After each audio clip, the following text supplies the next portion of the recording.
kesimpulan utama yang tentunya juga berupa solusi dan langkah-langkah yang mesti kita laksanakan ke depan. Pertama, penanganan hukum dugaan korupsi pengadaan simulator SIM yang melibatkan Irjen Polisi Joko Susilo agar ditangani KPK dan tidak dipecah. Polri menangani kasus-kasus lain yang tidak terkait langsung. 2. Keinginan Polri untuk melakukan proses hukum terhadap Komisaris Polisi Novel Baswedan saya pandang tidak tepat, baik dari segi timing maupun caranya. 3. Perselisihan yang menyangkut waktu penugasan para penyidik Polri yang bertugas di KPK perlu diatur kembali dan akan saya tuangkan dalam peraturan pemerintah.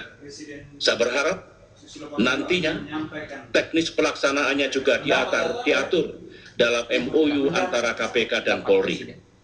Keempat, pemikiran dan rencana revisi Undang-Undang KPK sepanjang untuk memperkuat dan tidak untuk memperlemah KPK sebenarnya dimungkinkan.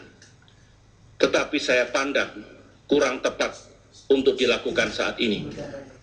Lebih baik sekarang ini kita tingkatkan sinergi dan intensitas semua upaya pemberantasan korupsi.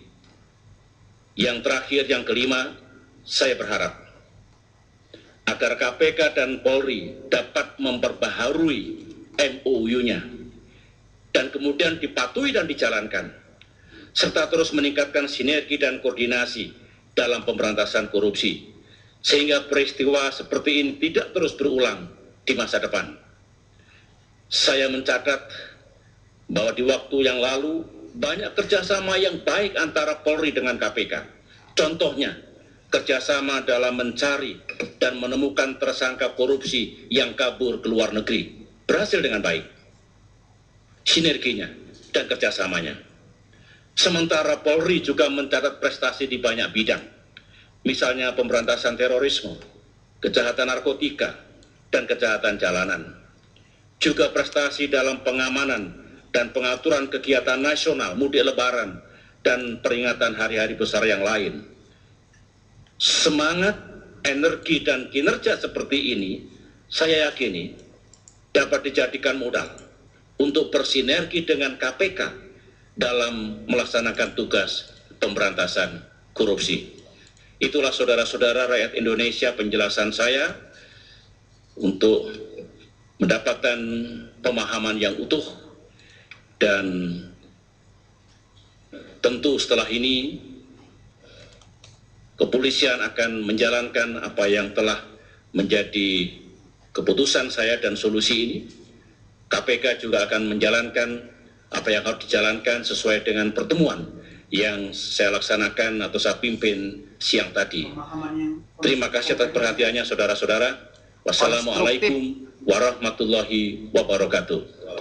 Kita sudah mendengarkan pernyataan Presiden berkaitan dengan kisruh Polri KPK, dan sekali lagi saya ulangi kembali kesimpulan Presiden tentang apa yang harus dilakukan berkaitan dengan polemik yang muncul. Pertama, penanganan kasus Joko Susilo ditangani oleh KPK, sementara kasus yang berkaitan dengan simulator SIM di luar itu ditangani oleh Polri. Penanganan kasus novel oleh Polri sekarang ini dinyatakan tidak tepat. Itu berarti harus dihentikan karena timing, karena cara pendekatannya berbeda. Nah, tidak tepat. Yang ketiga, waktu penugasan penyidik Polri akan diatur lagi lewat peraturan pemerintah, dan harus ada konsultasi antara Polri dan KPK. Berkaitan dengan revisi Undang-Undang KPK yang sekarang ditangani oleh Komisi 3 DPR RI, Presiden menyatakan itu tidak tepat. Maksudnya sekarang tidak tepat timingnya. Dan terakhir, Polri KPK perlu bersinergi lagi dan MOU-nya kalau perlu ditinjau ulang untuk memastikan keduanya bekerja sama. Ada Bung Usman, serta ada Bung Alphonse. Saya ingin ke Anda, karena Anda melihat dari kacamata Polri, bisa begitu kira-kira, bisa berempati, bersimpati, tentang pernyataan yang pertama berkaitan dengan penanganan kasus Joko Susilo oleh KPK. Apa komentar?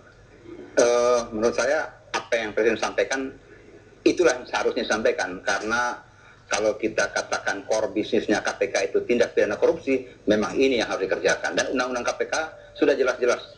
Semua orang yang membaca undang-undang tidak perlu menafsirkan lagi, jelas dan tuntas. laksanakan itu. Itu berartinya bahwa bawahan-bawahannya Joko Susilo juga akan ditangani KPK? Ya, karena simulator SIM ini kan berkaitan siapa-siapa saja yang menjadi tim pada saat menyusun daftar usulan proyek menjadi DIPA nantinya. Itu terkait. Apakah mungkin ini akan bisa meruntuhkan moral Polri? Karena Presiden menyatakan ini KPK yang menangani. Lu yang lain aja. Bahasa jalanan saya pakai. Polri harus berbangga bahwa inilah sebenarnya track yang harus dijalani oleh Polri. Selama sekian lama kan terjadi pergunjingan, perdebatan yang tidak perlu. Sekarang arahnya jelas. Mereka harus berbangga bahwa inilah pekerjaan profesional yang harus dikerjakan. Oke. Bagaimana komentar Anda? Presiden akhirnya nyatakan seperti ini. Senang dong. Karena ada juga yang bilang, Twitter, ayo datang ke KPK pada Jumat malam. Ya, kalau secara umum, menurut saya pernyataan Presiden tadi, pidato tadi, terlalu banyak novel gazelnya, terlalu banyak menunjuk peran-perannya sendiri, prestasinya sendiri. Harusnya tegas-tegas saja. Maksudnya gimana? Nggak perlu pikirkan soal citra. Kalau sudah tegas dalam memberantas korupsi, rakyat pasti mendukung. Satu. Yang kedua, Benar. Anda mengatakan itu ada urusan dengan citra. ya, Emang itu kelihatan di situ? tadi kan saya sudah menengahi antara BPK dengan MA, antara KPK dengan Polri, antara dan seterusnya. Tapi yang ada yang tidak disebut antara Polri, TNI, dan Badan Intelijen Negara dalam soal RUU Keamanan Nasional, misalnya gitu. Tapi secara umum menurut saya bagian-bagian awal itu kebanyakan memuji diri sendiri. Itu yang menurut saya bagian dari pencitraan. Anda sinis kayaknya. Enggak juga. Ini baru saya masuk yang kedua. Oke. Yang kedua soal simulator SIM. Ini sebenarnya tanda bahwa tuntutan warga digital atau warga sosial media, terutama yang dipimpin oleh Anita Wahid, putri Presiden Abdurrahman Wahid, menang. Karena mereka menuntut agar Presiden atau menuntut agar perkara simulator SIM diserahkan ke KPK. Dan petisinya sampai hari ini mendapat dukungan 14.000. Rencananya mau sampai 100.000. Baru 14.000 Presiden sudah mengambil keputusan. Itu positif menurut saya, simulator SIM. Tapi pernyataan Presiden untuk solusi yang ini juga, itu bersayap. Jadi ketika simulator SIM untuk Irjen Joko Susilo diserahkan kepada KPK, ada kalimat berikutnya dari Presiden, yaitu berkenaan dengan pengadaan barang yang lain, itu diserahkan kepada Polri. Dan itu berarti akan menyangkut misalnya pengadaan plat nomor, yang itu melibatkan uang triliunan rupiah, yang justru sekarang ini dikhawatirkan akan dikejar oleh KPK.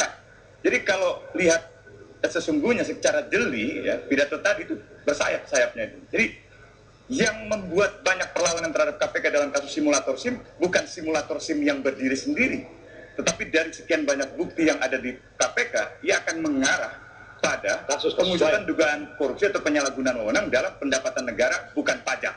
Itu termasuk pengadaan plat nomor yang triliunan rupiah.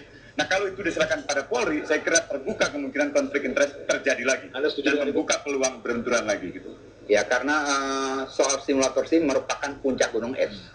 Nah, ini kan banyak berakar, banyak berbagai sel-sel kegiatan yang lain. Jadi bisa menimbulkan konflik of interest. Selama negara dirugikan, ada perbuatan melawan hukum, dan ada yang diuntungkan, sebenarnya ini jelas persoalan apa. Oke, perbincangan ini sudah didengarkan oleh Mas Daniel Sparingga, penasihat Presiden untuk urusan komunikasi politik. Mas Daniel, selamat malam. Ya, selamat malam. Mudah-mudahan Anda mendengar perbincangan kami, karena seorang Usman Hamid mengatakan bahwa ini bersayap ke pernyataan Presiden yang berkaitan dengan penanganan kasus Joko Susilo ditangani KPK, dan yang lain yang berurusan dengan pengadaan simulator atau non-Joko Susilo, maka itu ditangani oleh Polri. Bisa menimbulkan konflik of interest. Apa komentar Anda? Ada pertanyaan berikutnya. Pernyataan saya adalah, apakah suasana kebatinan Presiden sampai menyampaikan pernyataan seperti itu?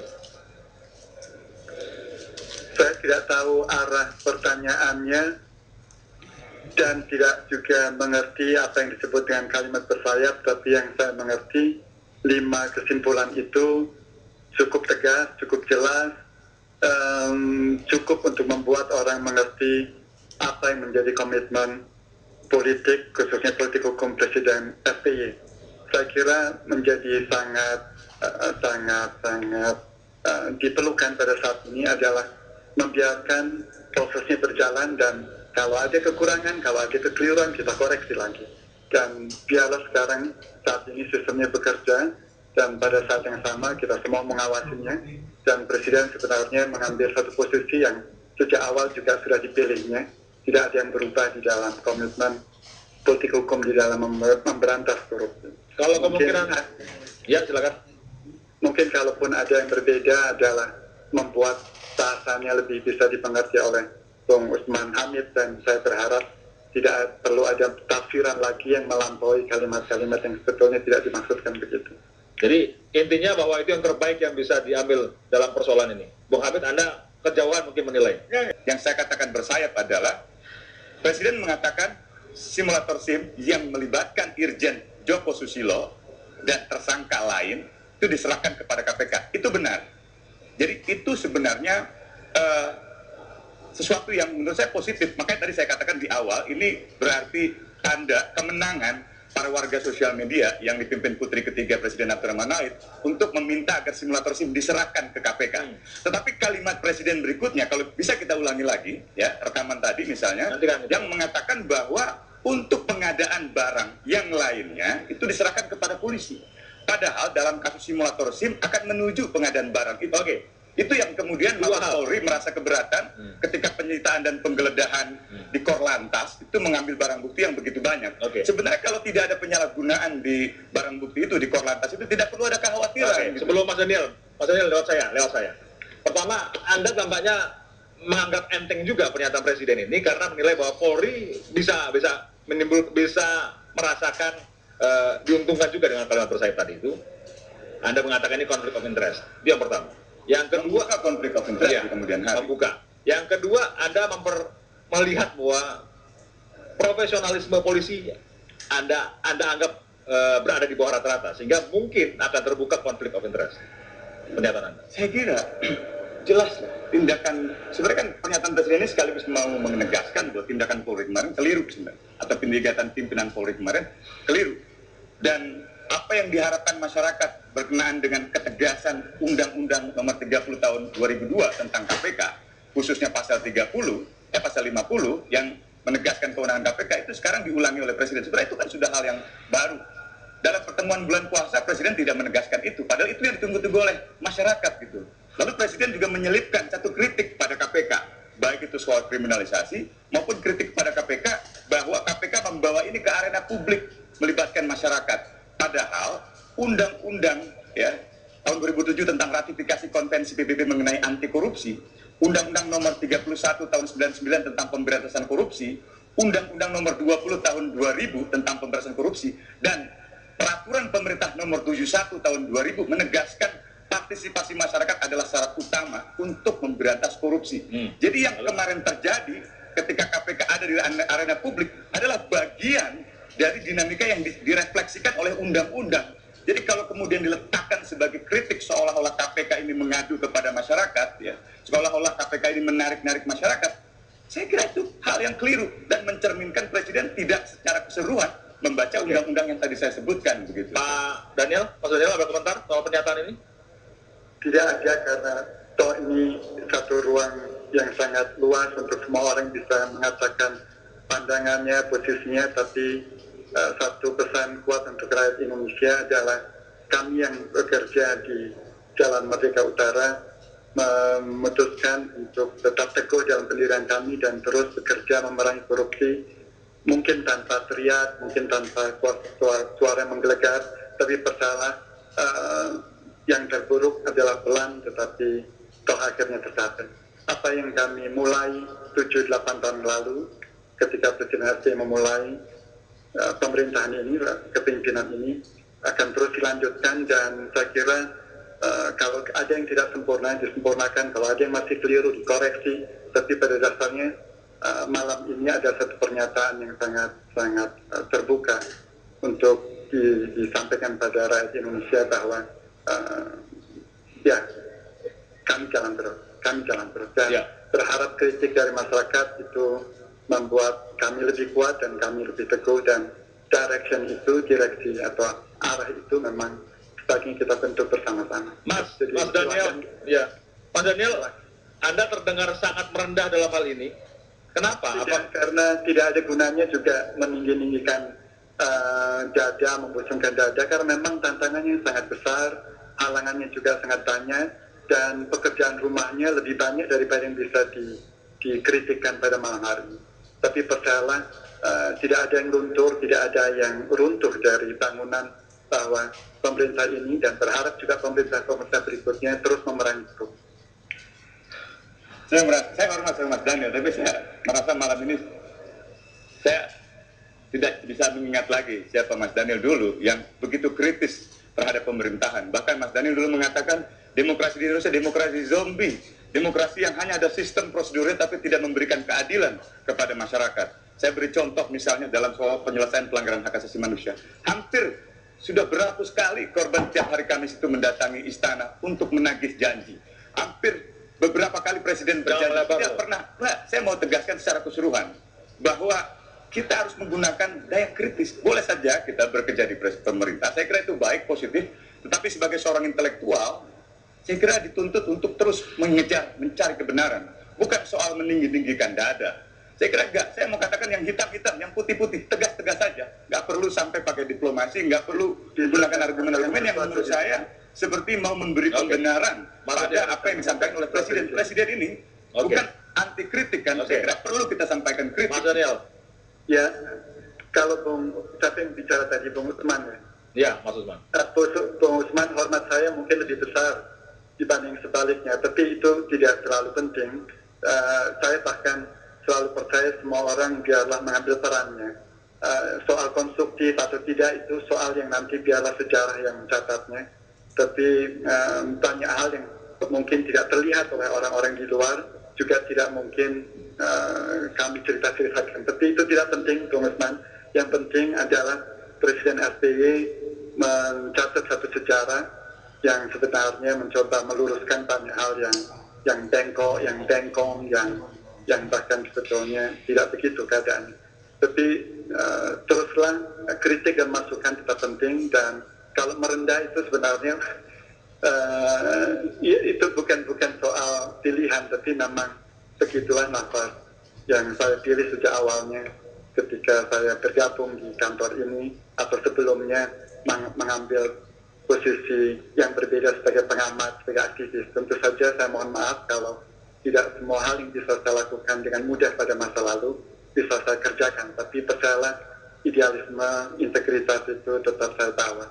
Tapi lagi hormat untuk semua orang. Oke, kita menghindari perbincangan pribadi, tapi kembali kepada sebuah lembaga.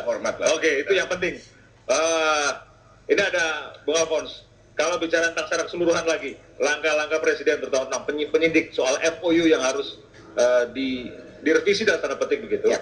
Anda melihat di poin mana dari MOU itu yang menurut Anda urgent untuk memastikan sinergi antara dua lembaga ini berjalan dengan baik? Sebenarnya MOU itu sendiri juga tidak terlalu penting. Kalau kita semua memahami hukum, peraturan undang-undang itu seperti apa adanya. Jadi pemahaman akan konstruksi hukum yang tepat itu cukup menjadi jaminan bagaimana jalannya kegiatan-kegiatan pemberantasan korupsi. So, jangan sampai MOU menjadi sebuah hambatan pada saat kegiatan pemberantasan korupsi itu akan dieksekusi atau dikerjakan. MOU tidak ada arti apa-apa karena tidak boleh meniadakan hukum atau undang-undang. Undang-undang itu panduannya. Jadi, cukup jelas. Sudah jelas MOU. Sudah jelas. Kapan lagi? Tidak perlu. Kapan polisi bekerja, kapan KPK bekerja, dan dalam soal tindak pidana korupsi. Karena kami termasuk orang yang ikut merumuskan RUU Komisi Anti Korupsi pada awalnya. Jadi kami tahu persis.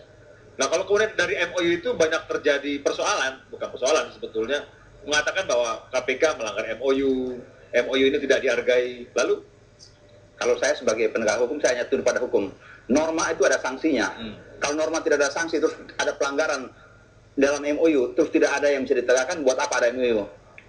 MOU melengkapi, hanya pelengkap undang-undang. Undang-undang sudah cukup jelas dan tuntas. Oke. Tidak perlu lagi ada. Kita lihat suasana kebatinan dulu. Mas Daniel. Silakan. Mas Daniel, persoalan MOU. Apakah dari Presiden ada titipan apa yang harus dilakukan untuk memastikan bahwa MOU ini tidak meniadakan undang-undang, bukan meniadakan undang-undang, tapi MOU ini juga menjadi semacam perekat yang lebih baik antara KPK dan Polri. Apakah ada pesan dari Presiden? Yang paling penting politik hukum Presiden SBY kan sebenarnya didasarkan pada satu kepercayaan bulat, utuh, dan kuat pada tiga hal itu. Semua orang berkedudukan sama di depan hukum. Kedua, di dalam menjalankan dan menegakkan hukum termasuk memberantas korupsi, maka panduannya adalah undang-undang dan semua peraturan berlaku. Yang ketiga adalah di atas segalanya hukumlah yang paling tinggi. Ya. Karena itu semua yang berada di bawahnya tunduk pada hukum, tunduk pada undang-undang. Kalaupun MOU itu penting, itu hanyalah untuk mengatur yang tidak diatur oleh undang-undang dan atau yang diperlukan untuk menguatkan apa yang diisyaratkan oleh hukum. Jadi sekali lagi MOU hanya penting hanya ketika ia menguatkan bunyi pasal-pasal dalam undang-undang, dan di atas semua itu adalah sesuatu yang didedikasikan oleh hukum, yaitu kepastian dan keadilan. Bang Usman, ada urusan dengan MOU? Catatan? Kalau kita lihat di MOU mereka atau misalnya sistem koordinasi yang berbasis Sentra Koordinasi Pemberantasan Korupsi atau SKPT, problemnya seringkali ketika komunikasi itu diserahkan pada representasi personal ya melalui LO, liaison office-nya, sehingga ketika dalam komunikasi masing-masing LO-nya merasa tidak bisa mengambil keputusan dan kebijakan berkenaan dengan kendala-kendala yang ditemui di lapangan. Nah, ini yang pada akhirnya membawa lagi pada pimpinan KPK atau pimpinan Polri atau pimpinan Kejaksaan Agung misalnya untuk menyelesaikan problem-problem di lapangan. Tapi saya tadi setuju dengan Pak Alfon dan juga Mas Daniel bahwa pada akhirnya supremasi hukum yang kemarin hukum yang seharusnya dikedepankan. Nah, dalam kasus kemarin kan kelihatan pemerintah seperti ragu gitu loh, masih dalam hal ini misalnya Kapolri lah kelihatan pemerintah itu masih Kapolri ya, mempersoalkan ya karena Kapolri di bawah presiden ya. Masih mempersoalkan etik atau MOU ketimbang ketegasan yang terang benderang di dalam undang-undang gitu. Dalam segi itu menurut saya kemarin hukum hampir saja dikesampingkan oleh MOU, ya kan Pak Alfon gitu. Nah, yang kedua soal KPK, Presiden tadi mengatakan saya akan memberi pendapat saya. Ya benar kok, Presiden sebagai presiden adalah institusi, bukan saya sebagai pribadi. Dan Presiden tadi mengatakan saya tidak mengerti, saya tidak tahu apa niat DPR untuk membawa atau menggodok RUU revisi KPK. Loh, dia kan ketua Setgap, dia ketua dari gabungan partai koalisi pendukung pemerintah. Seharusnya lebih mengerti. Dan kalau perlu, seandainya itu dilakukan kajian cepat, seandainya itu tidak sesuai dengan semangat Presiden yang menolak pelemahan KPK, tarik, putuskan. Jangan sampai partai-partai pendukung pemerintah memiliki suara yang berbeda. Saya baru mau ngangkat revisi KPK itu. Ya, seolah-olah kan tadi Presiden merasa ini kritiknya hanya datang dari aktivis. Padahal kritik itu datang dari Menteri Hukum dan Hak Asasi Manusia, Pak Amir Samsudin. Kritik itu datang dari Wamenkumham. Kritik itu dari politisi Partai Demokrat bahkan seperti Didi Irawadi Samsudin. Jadi kelihatan tidak ada keselarasan atau koherensi sikap dari partai-partai pendukung pemerintah gitu. Nah, menurut saya itu nggak bisa lagi diletakkan dalam pendapat pribadi Presiden, tetapi harus diletakkan sebagai pendapat dari institusi Presiden sebagai pemegang otoritas kekuasaan pemerintah. Tapi terlepas dari itu, beliau mengatakan revisi ini ditunda dulu kan? Dari segi itu dong, saya kira positif. Tapi kita juga jangan kemudian berpuas hati gitu dengan penjelasan yang tadi. Gitu. Saya kira perlu juga kita tetap mengedepankan cara pandang yang kritis. Itu dimaksudkan untuk hanya melihat Presiden sebagai personal, tapi juga melihatnya sebagai sebuah lembaga, Presiden sebagai sebuah lembaga. Karena ada di sana urusan legislatif dan Setgap di sana. Kita dengarkan apa komentar dari Mas Daniel berkaitan dengan pernyataan ini. Mas Daniel? Pertama, subjek percakapannya sebetulnya sangat jelas, yaitu ada dua entitas yang berbeda menjalankan fungsi pemerintahan, yaitu badan legislatif, dalam hal ini tentu saja DPR, dan badan eksekutif yang dipimpin oleh Presiden. Dan terkait dengan dua entitas itu, memang kita juga tahu, saya kira semua orang tahu bahwa eksekutif hanya bisa mengambil satu pandangan posisi tentu saja setelah badan legislatif mengundang untuk eksekutif mengambil pandangan, berbicara dan seterusnya. Karena itu ketika Presiden mengatakan itu jelas di dalam otoritas, di dalam jurisdiksi ia sebagai pemimpin lembaga eksekutif dan tidak dalam posisinya sebagai ketua Setgap. Persakaran partai jelas tidak dibayangkan pantas, patut, bahkan dapat bisa disebut di dalam satu situasi yang sedang diperankan oleh Presiden. Karena Presiden sedang berbicara dalam posisinya sebagai kepala pemerintahan, dan itu yang menyebabkan mengapa kemudian beliau menyebut belum menerima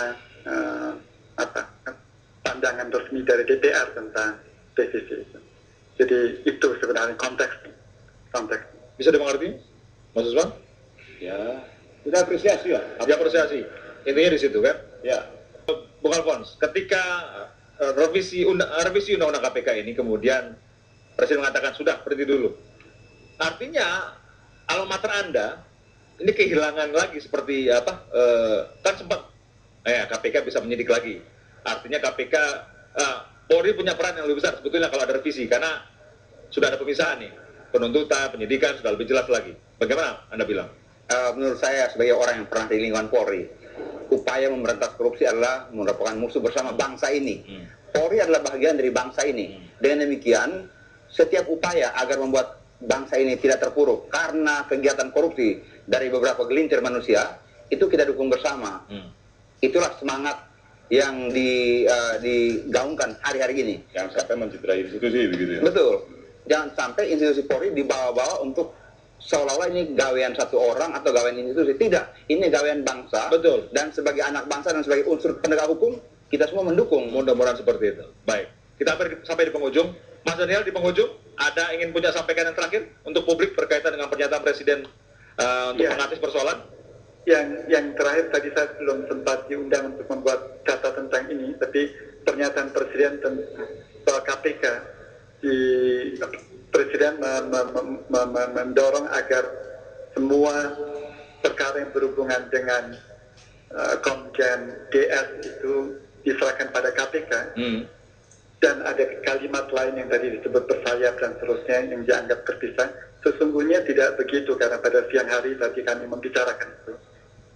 Elemen terpenting dari pernyataan itu, kita kan tahu bahwa KPK sedang menuntut perkara itu yang sebenarnya akar perkaranya terkait dengan pengadaan simulator dan menyatukan tuntutan itu dengan subjek-subjek hukum lain di luar DS tentu tidak akan memisahkan perkara yang menjadi case-nya, menjadi kasusnya. Jadi itu satu kesatuan. Seperti Bung Usman tadi sudah katakan, itu satu kesatuan dan Presiden juga mengambil posisi seperti itu. Jadi tidak boleh ada usaha untuk memisahkan case yang sesungguhnya memang satu. Suasananya begitu, kebatinan. Iya. Baik. Mas Daniel, terima kasih atas waktu Anda bersama kami untuk berbicara di sudah sini. mengundang. Sukses untuk Anda. Yang terakhir, Nathan, ada?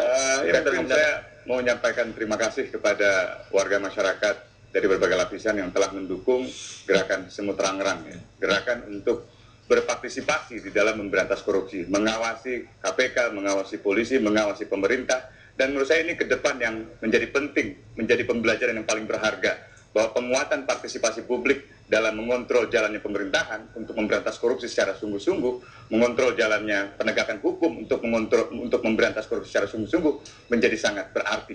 Bahkan hanya sekedar menggunakan peran sosial media itu bisa mempengaruhi kebijakan Presiden. Dan untuk itu saya ucapkan terima kasih kepada Presiden telah mendengarkan perhatian para sosial media. Tapi perjuangan kita tidak berhenti di sini. Segala kemungkinan bisa terjadi. Tikungan-tikungan masih terlalu banyak. Dan entah menelikung, entah usaha untuk melemahkan KPK di tengah jalan lagi. Ada banyak cara untuk melemahkan KPK. Dan untuk itu semua kita berharap bahwa penguatan partisipasi publik melalui berbagai cara, termasuk melalui partisipasi politik di internet, sosial media, itu bisa terus berjalan begitu. Oke, terima kasih. Yang terakhir, Pak Alphonse, ada?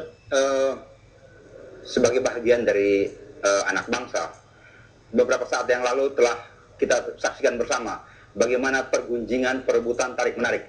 Moga-moga dengan apa yang menjadi arahan Presiden hari ini, mulai besok ke depan, Polri sebagai elemen penegak hukum di negeri ini juga mulai berbenah diri, agar langkah-langkah yang sekiranya membuat semakin terpuruk citra penegakan hukum akan lebih baik, karena semua orang akan menyadari bahwa apapun skenario, apapun yang ditampilkan tidak masuk pada logika masyarakat pada umumnya, terutama masyarakat yang memperhatikan semua kegiatan ini. Dengan demikian mungkin penjelasan harus lebih memadai sehingga masyarakat percaya bahwa Polri tidak seluruhnya seperti ini, tapi Polri juga ingin tegakkan hukum di negeri Republik tercinta ini. Oke, terima kasih. Dengan pernyataan Presiden, dengan pernyataan kritis dari saudara-saudara, kita semua berharap koruptor bisa kita hajar dan masyarakat Indonesia menjadi pemenangnya.